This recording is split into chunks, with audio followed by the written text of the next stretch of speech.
In 1965, America was changing every single day. The Vietnam War was escalating, the civil rights movement was spreading, and the younger generation was beginning to shape a new culture. But amid all those changes, music remained a place where people could find joy and connection. While the Beatles and the British Invasion dominated the charts, many other artists also managed to leave their mark with just one major hit.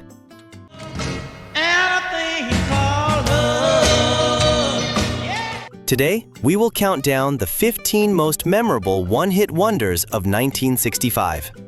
Which song will take the #1 spot? Be sure to watch until the end of the video. Number 15, You Were On My Mind, We 5.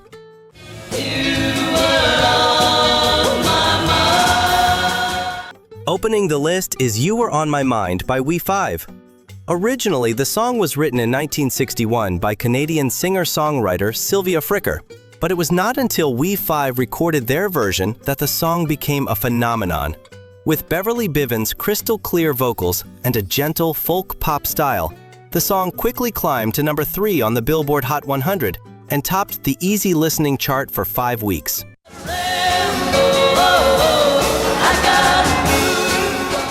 Many people believed We 5 would go on to achieve even greater success, but their following singles were unable to repeat this achievement. Even so, You Were On My Mind remains one of the most beautiful folk-pop songs of 1965. And next is a song that made all of America want to get up and dance.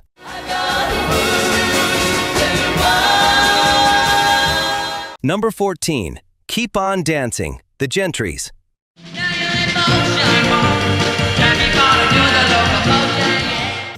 Sometimes, a simple idea can create a huge hit.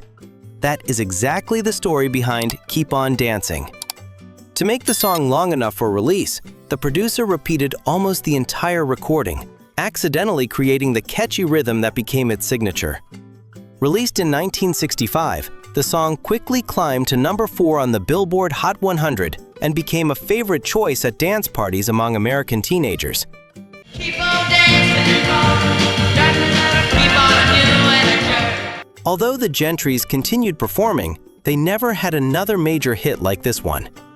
More than half a century later, Keep On Dancing still brings back memories of the energetic garage rock era.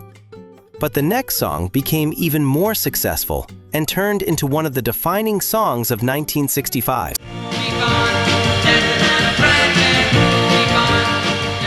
Number 13, Wooly Bully, Sam the Sham and the Pharaohs.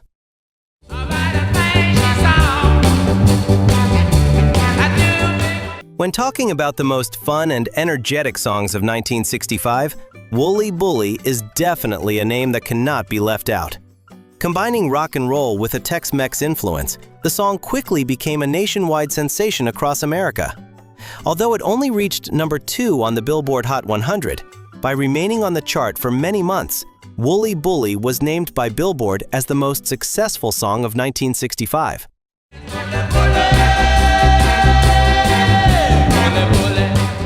During the British Invasion era, when British bands dominated the radio, Sam the Sham and the Pharaohs still created their own identity with their energetic style. Unfortunately, they were unable to repeat that achievement with their later songs. Next, we will look at a James Bond theme song that became a legend.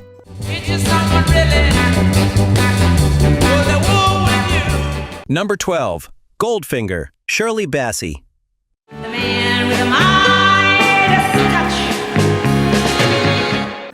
At number 12 is Goldfinger, the theme song from the James Bond movie of the same name. With its powerful orchestration and Shirley Bassey's commanding vocals, the song quickly became one of the most famous movie themes of all time. Released in 1965, Goldfinger reached number 8 on the Billboard Hot 100 and introduced Bassey to a much wider American audience.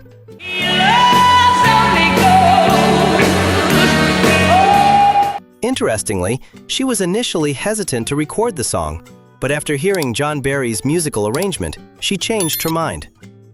Although she enjoyed a successful career lasting several decades, Goldfinger remains Shirley Bassey's biggest musical achievement in the United States. Next is a cheerful hit with a very special songwriting story.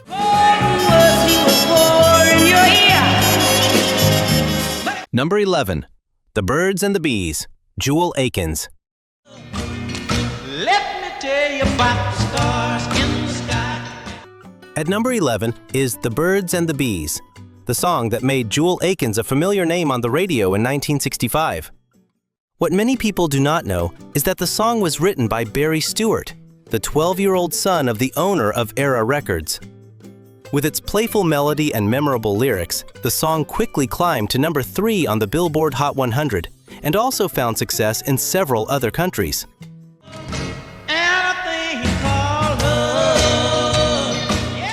Listeners loved the song for its innocence and a melody that made everyone want to sing along. However, Jewel Akins' later releases were never able to escape the huge shadow of this hit. But the next song has a completely different mood, reflecting a period of great change in America.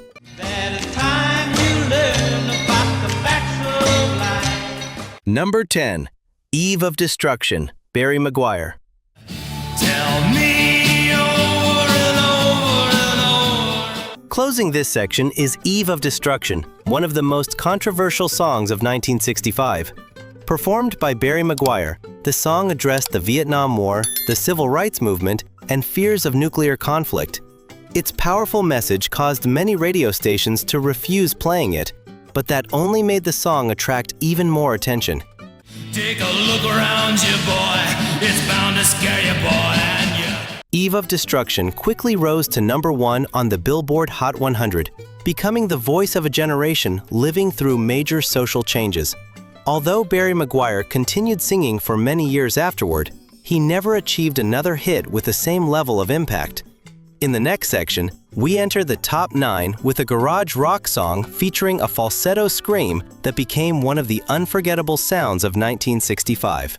We're on the eve of destruction. Number 9, Liar Liar, The Castaways.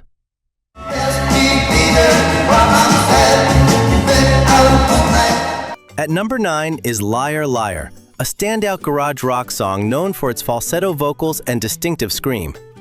The song was written by band members Jim Donna and Dennis Craswell in just a few hours before being recorded in Minneapolis. Released in 1965, the song quickly spread from local radio stations and climbed to number 12 on the Billboard Hot 100.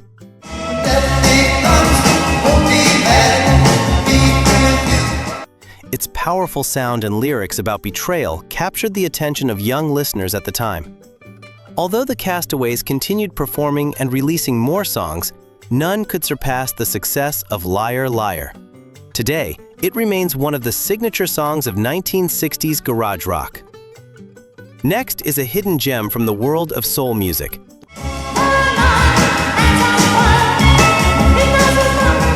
Number 8, Ooh Wee Baby I Love You, Fred Hughes.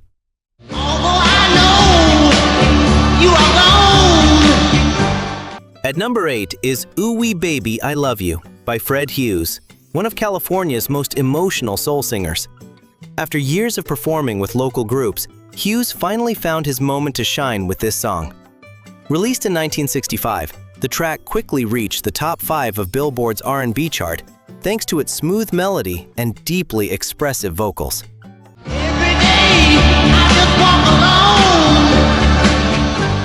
Although it did not create a major impact on the pop charts, the song became highly appreciated among soul and northern soul fans.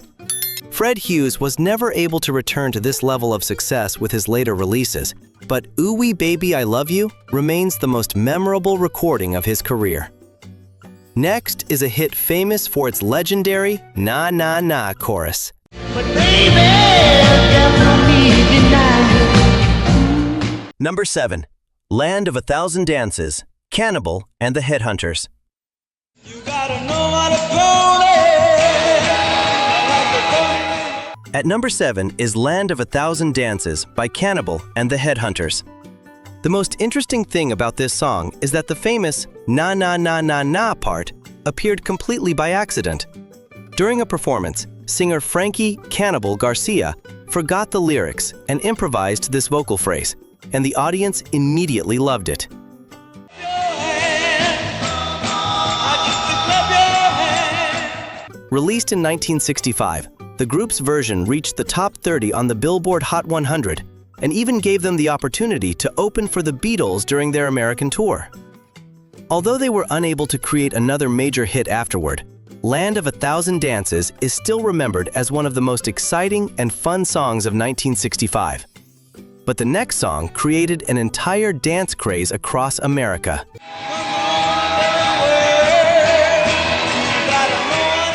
Number 6. The Jerk, The Larks.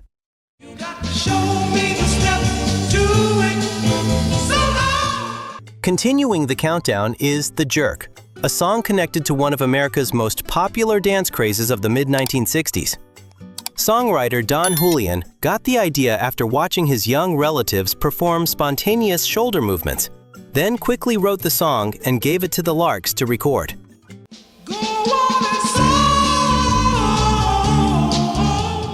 Released in 1965, The Jerk climbed to number 7 on the Billboard Hot 100 and quickly became a must-play song at dances, schools, and clubs. Although the Larks continued their career, they were unable to create another notable hit. Today, The Jerk remains a symbol of the exciting dance craze era. But the next artist impressed audiences with a completely different style.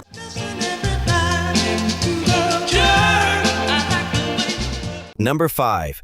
You Turn Me On, Ian Whitcomb.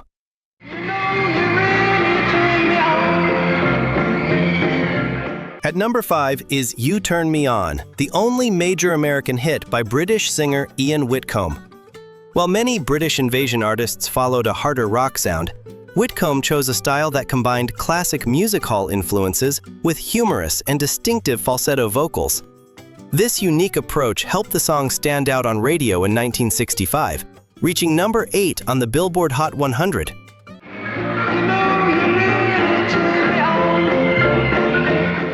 After this success, Whitcomb gradually moved into writing books and researching music history rather than chasing more hit records. Because of that, You Turn Me On remains the biggest musical achievement of his career. Next is a special song featuring members of the Beatles themselves.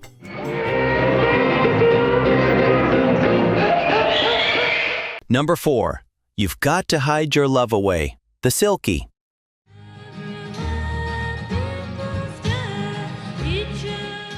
At number 4 is You've Got to Hide Your Love Away, a cover of the Beatles song performed by British folk group The Silky.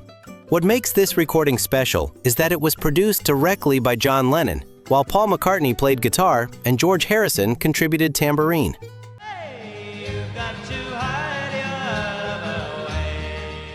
With a softer folk style, the song offered a completely different feel from the original version and quickly reached number 10 on the Billboard Hot 100 in 1965.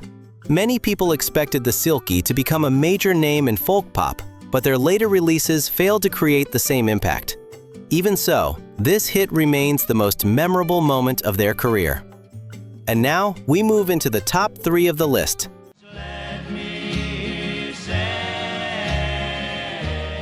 Number 3.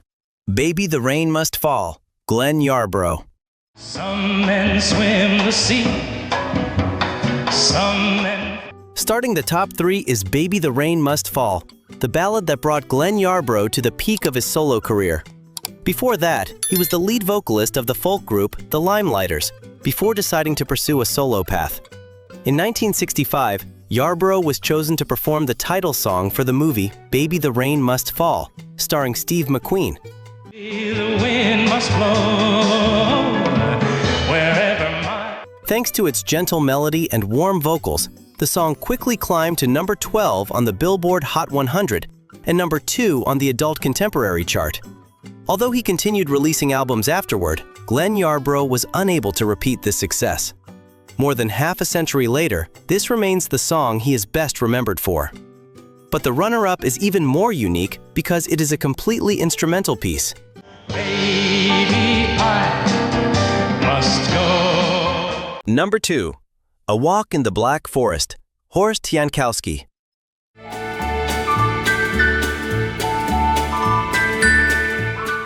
Few people would expect an instrumental song to become a major hit in America, but A Walk in the Black Forest accomplished exactly that. German pianist Horst Jankowski composed the song inspired by the famous Black Forest region of his homeland. Its cheerful, relaxing, and easy-listening melody captured audiences' hearts, helping the song reach number 12 on the Billboard Hot 100 and top the easy listening chart in 1965.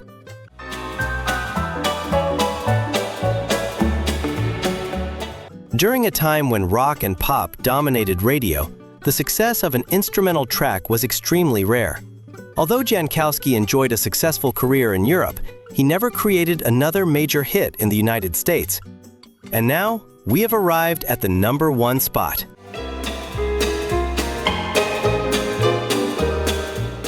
Number 1. The Boy from New York City, the Ad-libs.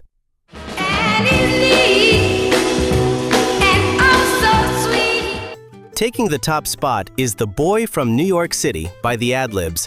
Released in early 1965, the song perfectly blended doo-wop, R&B, and pop, telling the story of a girl fascinated by a boy from New York.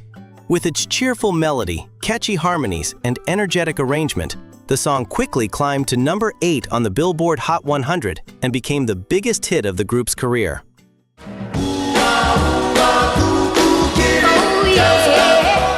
Although the Ad-libs released more singles afterward, they were never able to repeat this success and gradually became one of the most memorable one-hit wonders of the 1960s. To this day, The Boy from New York City continues to appear in movies, commercials, and nostalgic music collections, perfectly closing the list of 15 forgotten one-hit wonders from 1965.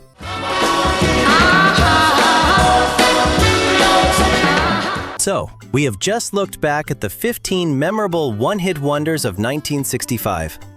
Each song had only one shining moment on the charts, but all of them left an unforgettable mark on music lovers. Among these 15 songs, which one is your favorite? Or is there any one-hit wonder from 1965 that we missed? Share your thoughts in the comments below. If you enjoy the nostalgic sounds of the 60s and 70s, don't forget to hit like, subscribe to the channel, and turn on notifications so you won't miss our next videos. Thank you for watching, and we'll see you again in the next video.